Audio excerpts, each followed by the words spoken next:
नमस्कार। कल असां MA final paper 7th B महाकवि किशनचंद बेवस जा धर्म बाबति वीचारनि जे बारे में पढ़ी रहिया हुआसीं, जंहिंमें असां पढ़ियोसीं त बेवस सचो ईश्वर भक्त हो, पर साॻिए वक़्तु हू अंध श्रद्धालु न हो। हू ॿाहिरें ठाठ बाट, पूजा पाठ, नकली सन्यासियुनि जे घेरू कपिड़नि खां ऐं हर क़िस्म जे पाखंड खां नफ़रत कंदो हो। बेवस खे रस्मी धर्म खां सख़्त कराहत हुई।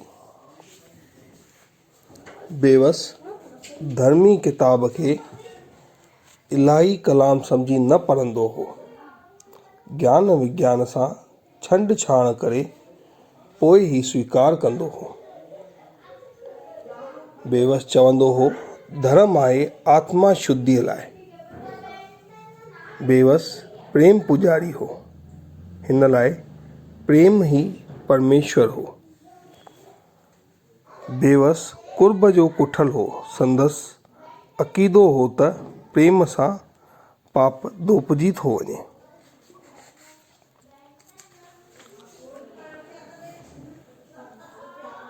बेवस परमेश्वर खे पाण खां परे कंहिं पहाड़ ते या पोलार में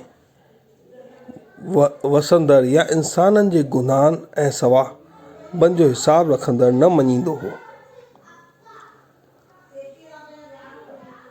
बेवस हिकु मिसाल ॾींदो हो त असुर जो उथी सनानु करे, धूप वास ॿारे, पूजा पाठ करे वापारी वञे थो दुकान खोले। दुकान में लक्ष्मी देवी या झूलेलाल जी मूर्ति रखी अथसि, उन ते गुल चाढ़े गद्दीअ ते वेही धंधो थो हलाए, पर धंधे में सॼो ॾींहुं कूड़ ठगी करे पैसा थो कमाए। वरी उन पैसे मां हिकु मंदरु या टिकाणो थो ठहिराए। कुझु दान में बि थो ॾिए। सुवाल जी सूरत में जवाबु ॾींदो हो, छा इहो धर्म आहे? छा इहो दान आहे? समाज में ई पाखंड ॾिसी लिखियाई, विरत रखी उपवास करी विंदुर कमनि खोटनि में, दान करी सम्मान कढण लाइ ॾिनो रुगो ॾेखनि में। अर्थात विर्त रखी उपवास करे पोइ असां खोटा कम कयूं ऐं दान करे ॿियनि जो दिलि दुखायूं, इहो सभु व्यर्थ आहे। बेवस हिकु गृहस्थी हो, कॾहिं घेरू न पहिराई। बेवस हिकु आदर्शी गृहस्थी हो, आयला चरित्र ऐं शख़्सियत जो मालिक हो। बेवस सच त पूॼण लाइक़ु हो। उपवासनि में एतबार न हुअसि, पर सादो खाईंदो हो, सादो पहिरींदो हो। संदसि सारे घर में पवित्रताईअ जो वायुमंडल नज़र ईंदो हो। संदसि पत्नी, पुटनि ऐं पुत्रियुनि जे चेहरनि ते पवित्रताईअ जो नूर झलकंदो नज़र ईंदो हो। बेवस चवंदो हो त कंहिं बि इंसान में जेको धर्म जो अंग आहे, न उन जी झलक संदसि रोज़ाने वहिंवार सां मिलणु घुरिजे। इंसान अंदरि जो आत्मिक सरोवर आहे, उन मां धर्म गंगा खे ॿाहिरि निकिरी वहणु घुरिजे। बेवस हिकु विश्व मानव हो। बेवस लाइ इंसानियत खां वधीक श्रेष्ठ ॿियो को धर्म न हो। हिंदू वीरनि में ऐं महात्माउनि जा गुण ॻाईंदो हो त हुस्न ऐं हसीन जे शहादत जूं सुर्खियूं पीअंदो हो। के मुसलमान शाइर बेवस जी मुखालिफ़त कंदा हुआ, जो संदसि साराह सही न सघंदा हुआ, पर हिन यार कॾहिं बि संदनि बारे में गिला जी गुफ़्तार न कई। बेवस में दुई न हुई, हिन लाइ राम, रहीम ऐं गॉड हिकु ई ॻाल्हि हुई। लिखियो अथई, ॿिनि नेरनि हूंदे बि बेवस चीज़ त हिकिड़ी ॾिसिजे थी। हर मज़हब जे अंदरि दर्स तमीज़ त हिकिड़ी ॾिसिजे थी। ॿिए हंधि लिखियो अथई, तंग मज़हब में न मापू क़ौमियत में जाइ ॾे, भाई पीउ इंसानियत रूहानियत में जाइ ॾे, छॾ दुईअ जी दीद, मेरी तू बि रहो मां बि रहां, कर दुनिया में दिल वॾेरी, तूं बि रहो मां बि रहां। अर्थात बेवस चए थो त असांखे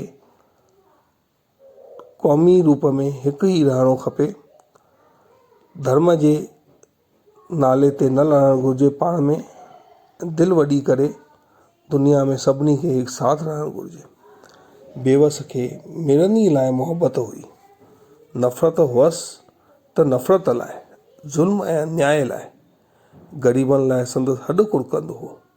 हू रुअंदो हो त हीउ बि रुअंदो हो, ग़रीबनि जो सचो हमदर्द हो। लिखे थो, गोरनि में तुंहिंजे ॻारणु मुंहिंजो बि खून आहे, सौदाई सिर में तुंहिंजे मुंहिंजो जुनून आहे। बेवस ग़रीबनि जे झूपड़ियुनि में भॻवानु ॾिठो, लिखियो अथई, अॼु ग़रीबनि जूं कखाऊं झूपड़ियूं मालिक घुमे, थो मड़ीअ मस्जिद मंदरु ॾेवल टिकाणे खां टरे। अर्थात भॻवानु ग़रीबनि जी झूपड़ियुनि में वसे थो, न कि मंदिर मस्जिद या टिकाणनि में। शाहूकार ऐं सेठियूं संदसि दोस्त हुआ ऐं संदसि दर ते ईंदा हुआ।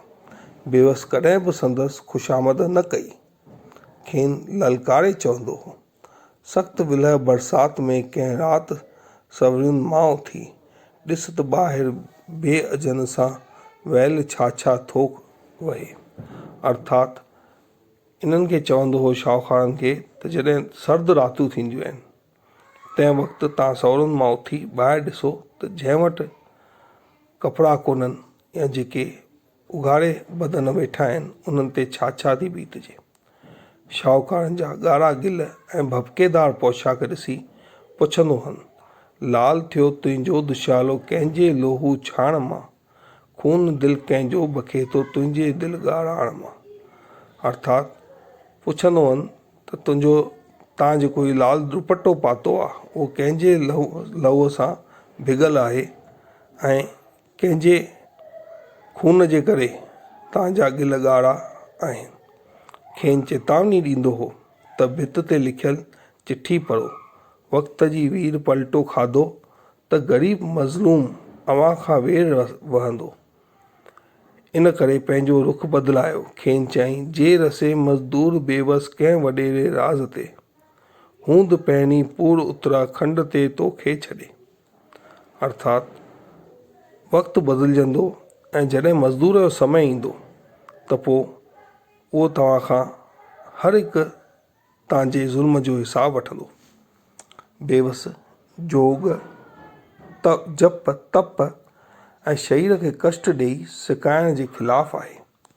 तन जी तपस्या हुन जे लाइ नज़र में उल्टी राह आहे ऐं जोग जप तप उन उल्टी राह जी सज़ा आहे। लिखे थो, जोग जप तप साधना फ़िक्रात ऐं फ़ाक़िया कशी, राह उल्टीअ जे ख़ता जूं 100 सजाऊं थियूं सहन।